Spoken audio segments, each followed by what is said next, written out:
यहाँ पे मैं भाभी के बाल कट कर रही थी, क्योंकि मम्मी मेरे ना इतने पीछे लगी हुई थी जब से मैं गई थी कि अपनी भाभी के बाल काट दे। तो इस बार ना मम्मी सामने ही बैठी हुई थी, तो उनको खुश भी करना था, कोई भी कंडीशन पे उनको ये था कि वो खुश रहें। तो मेरे पीछे पड़ गई थी भाभी के बाल काट दे। तो यहाँ पे कैंची वगैरह तो नहीं थी, फिर भी मैंने कपड़े काटने वाली कैंची से ही काट दिए। उतनी फिनिशिंग से तो नहीं हुई, पर हाँ फिर भी अच्छी हो गई थी। तो भाभी के बाल मैंने स्टेप कटिंग कर दी थी यहाँ पे, और मम्मी सामने बैठे ही देख रही थी कि मैं कितने छोटे करूँगी। तो सब मम्मी से पूछ पूछ के ही कर रही थी। यहाँ पे देखो इतने सारे भाभी के बाल काट दिए मैंने। कितने सारे बाल काट दिए, साधन नहीं था यहाँ पे काटने का, फिर भी मैंने बड़ी वाली कैंची से काट दिया, इस वाली से 3 स्टेप कटिंग कर दी। इनके बाल बहुत ज़्यादा हैवी हैं। यहाँ पे भाभी मम्मी को दिखा रही थी कि कैसी कटिंग हुई है, तो मम्मी को ठीक लगी, बोली थोड़े छोटे हो गए बस। यहाँ पे अपनी नानी के साथ बहुत ज़्यादा मजाक कर रहा था, जो कि मैं आपको इस टाइम पे सुना नहीं सकती। थोड़ा सा ऐसे ही था, लेकिन मम्मी ना बहुत खुश हो रही थी। और मम्मी का दिमाग ना इस टाइम पे ऐसा हो गया था कि उनको जो भी बोलते थे ना, चाहे कोई बच्चा बोले बड़ा बोले, तो उनको लगता था कि सामने वाला सही बोल रहा है और उसके बोलने से वो हो जाएगा उस तरह का। तो मम्मी के पेट में थोड़ा दवाइयों की वजह से शायद गैस बनी हुई थी, तो ये बस कुछ ऐसे ही इसी तरह का उल्टा सीधा कुछ बता रहा था कि नानी ये श्लोक बोलो, इसको बोलने से ऐसे ऐसे हो जाएगा। तो मम्मी इसके साथ दे रही थी, और थोड़ा थोड़ा मम्मी को लग रहा था कि मजाक चल रहा है, लेकिन फिर भी मम्मी लग रहा था कि नहीं ठीक है, वो बच्चे वाला जैसा उनके अंदर हो गया था। और ये मेरे पापा के साथ भी बहुत ज़्यादा मजाक करता है।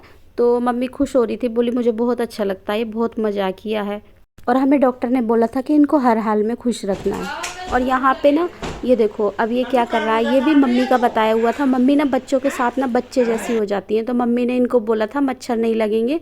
और मैं तुम्हें वो बताती हूँ, जिससे कि प्याज में इन्होंने क्या करा, बीच में गोला करके उसके अंदर तेल कपूर लौंग वो सब भर के ना, मम्मी ने बताया कि इस तरह जलाने से मच्छर नहीं लगेंगे। तो इन्होंने वो प्याज का जो तेल था वो सारा फर्श पे डाल दिया था, और टाइल्स इतनी स्लिपरी हैं कि मतलब बहुत ज़्यादा स्लिप होती हैं वहाँ पे। तो फिर इन्हीं से ही बच्चों से ही साफ़ करवाए, सारे बच्चे लगे हुए थे। और मम्मी ऐसी चीज़ों में ना बच्चों का बहुत ज़्यादा सपोर्ट करती थी, बच्चों के साथ तो हमेशा बच्ची बन जाती थी मम्मी। यहाँ पे आप देखो किस तरह सफाई हो रही है। कल तो बासी चावल कैसे खाएगी चिंकी? फिर तो बासी चावल कैसे खाएगी फिर? कल व्रत रहेगी तो अभी 12 बजने में थोड़ा समय बच रहा है। भूतनी 12 बजे ठूसेगी फिर।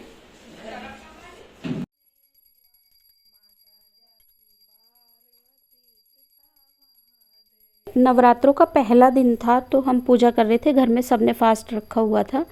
मम्मी और पापा का नहीं था, भैया का नहीं था, बाकी घर में बच्चों ने बड़ों ने सबने फास्ट रखा था। तो इतना अच्छा लग रहा था, ऐसा लग रहा था ना जैसे घर में इतना खुशी का माहौल है, एकदम पॉजिटिव वाइब्स सी आने लगी थी बहुत ज़्यादा। मम्मी सामने बेड पे थी, घर साफ सुथरा, पूजा करते हुए एक अंदर से ना ऐसे खुशी हो रही थी कि जैसे बस भगवान, मतलब हमारी बात भगवान ने सुन ली है, और बहुत अच्छा लग रहा है। और क्या ही चाहिए था कि मम्मी भी सामने है, और फिर हम घर में पूजा कर रहे हैं, एक खुशी का माहौल घर में बहुत अच्छा लग रहा था, बहुत ही इतना ज़्यादा कि ऐसा लग रहा था कि बस यही सब चाहिए था, और यही एक घर में होना चाहिए कि घर में माँ रहे, बच्चे रहे, सब कोई रहे, तो एक खुशी वाला माहौल जो होता है वो ऐसा लग रहा था कि बस है। और पूजा करते करते बस हम यही बोल रहे थे कि भगवान जितना भी दुख दिया है तुमने मम्मी को, ठीक है बस, अब उसके बाद अब उनको शांति से घर में रखना। पता हमें था ही उनकी परेशानी का, उनकी बीमारी का, लेकिन फिर भी उनको घर में ठीक ठाक रखना, कोई परेशानी नहीं होने देना, घर में वो रहें, बच्चों के साथ खुश रहें। और मैं भी बस यही भगवान से दुआ मांग रही थी कि भगवान, इतने दुख में ना उनको देखा नहीं जा रहा था, जिस टाइम वो दर्द से चिल्लाती थी या परेशान होती थी, और उनकी बॉडी को तो मैं पूरा दिखा ही नहीं रही हूँ अभी, शायद आने वाले व्लॉग में दिखा पाऊँ। उनके शरीर पे इस तरह से जो निशान हो गए थे कि वो देखे नहीं जाते थे बिल्कुल भी। उसको देख देख के ना जो अंदर से मन रोता था, तो वो सब चीज़ें ना बिल्कुल देखने लायक ऐसे नहीं थी कि हम उनको देख पाएँ। तो बस यही चीज़ों के लिए भगवान अब शांति रखना, अब कुछ इस तरह का मत करना। जब इंसान हर जगह से हार जाता है ना, तो सिर्फ यही एक जगह बचती है।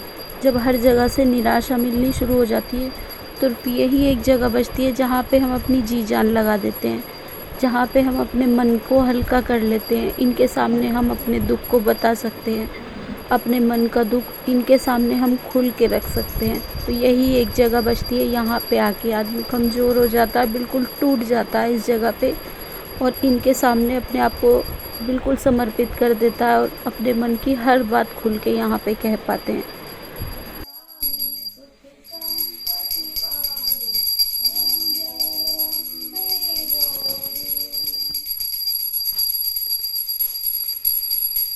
बोलो साचे दरबार की।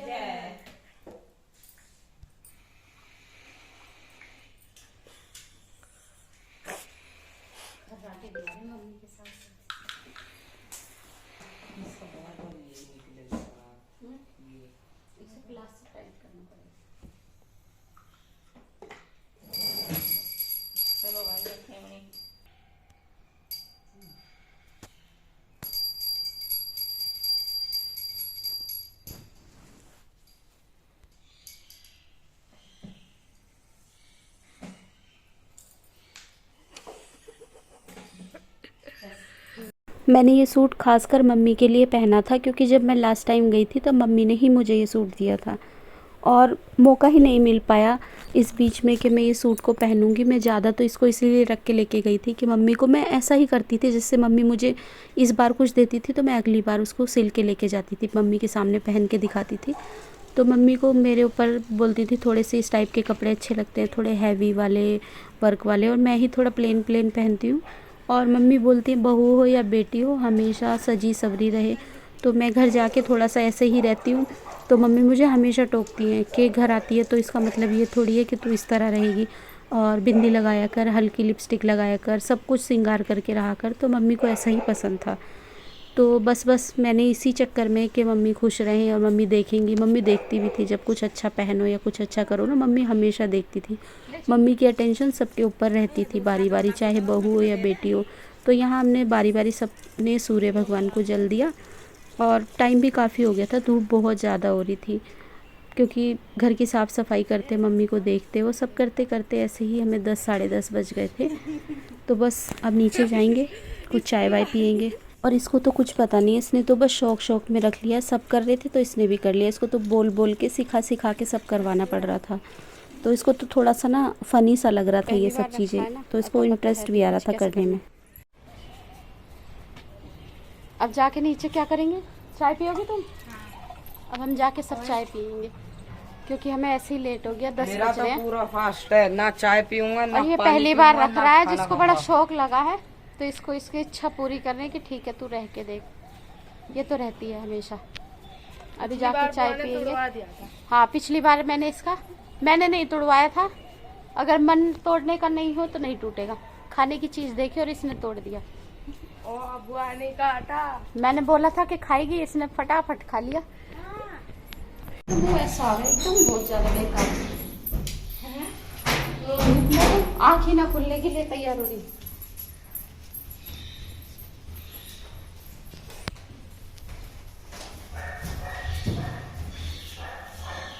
आज वीडियो बनाएंगे, रील्स। ये शाम का समय था और मम्मी ज़रा सा भी कुछ बोलती थी ना तो एकदम दहशत सी हो जाती थी मन में कि बस पता नहीं अब मम्मी को फिर से क्या हो जाएगा। तो मम्मी को पैरों में बहुत ज़्यादा दर्द होने लगा था और पैरों को ना इतना बहुत ज़्यादा एकदम पटक के मारती थी। तो बस यहाँ पे मैं और ये पैर दबा रहे थे और सब कोई फिर बारी बारी लग जाता था। कोई काम कर रहा है तो फिर मम्मी को देख रहा है, कोई कुछ कर रहा है तो कुछ ऐसे। तो यहाँ पे भाभी खाना बना रही थी और मैं मम्मी को देख रही थी और बस मम्मी को दर्द हो रहा था पैर में बस। और फिर यहाँ साथ साथ ऐसे थोड़ा सा बात भी कर रहे थे मम्मी को हंसाने के लिए, ताकि मम्मी दर्द भूल जाएं अपना। ये सब चीज़ें मम्मी ने ना, जो मैं आपको दिखाऊंगी, ये हाथों से बनाई हुई हैं खुद। और मम्मी के अंदर इतना टैलेंट था कि आजकल हम लोग क्या कर पाएंगे, कुछ भी नहीं। वो कभी कुछ सीखने भी नहीं गई।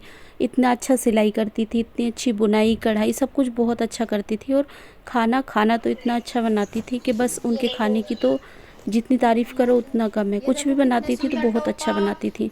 उनके हाथ में मतलब गुण ही इतने थे बहुत ज़्यादा।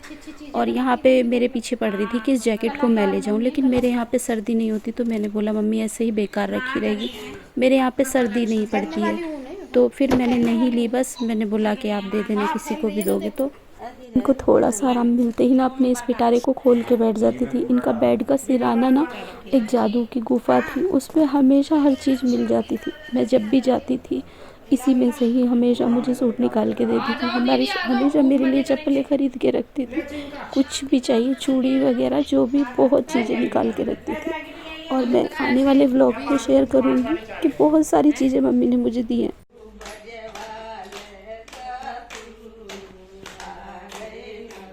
ये सब आंटियाँ मम्मी की फ्रेंड्स हैं और बहुत अच्छी हैं, सारी आंटियाँ इतनी अच्छी हैं, बहुत अच्छी हैं। मम्मी जब भी घर आती थी हॉस्पिटल से, कभी भी कोई भी टाइम हो, हमेशा आती थी, दिन में रात में, कभी भी मम्मी को अकेला नहीं छोड़ती थी। और मम्मी की भी बहुत ज़्यादा इनसे अच्छी पटती थी।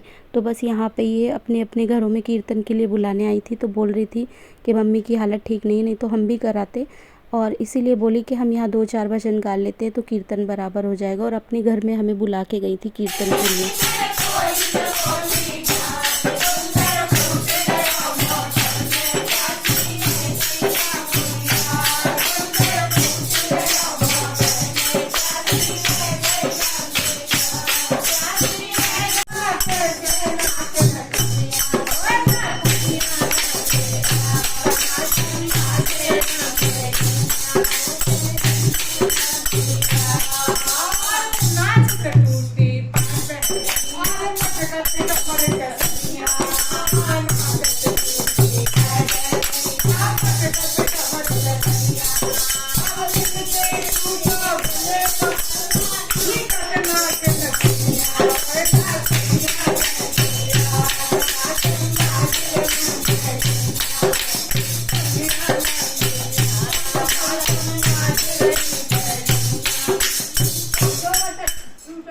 शाम के टाइम मम्मी की तबीयत फिर से ख़राब होने लगी और फिर से हॉस्पिटल ले जाने की तैयारी। ब्लड बहुत ज़्यादा कम हो गया, डॉक्टर ने बोला ब्लड चढ़ाना पड़ेगा।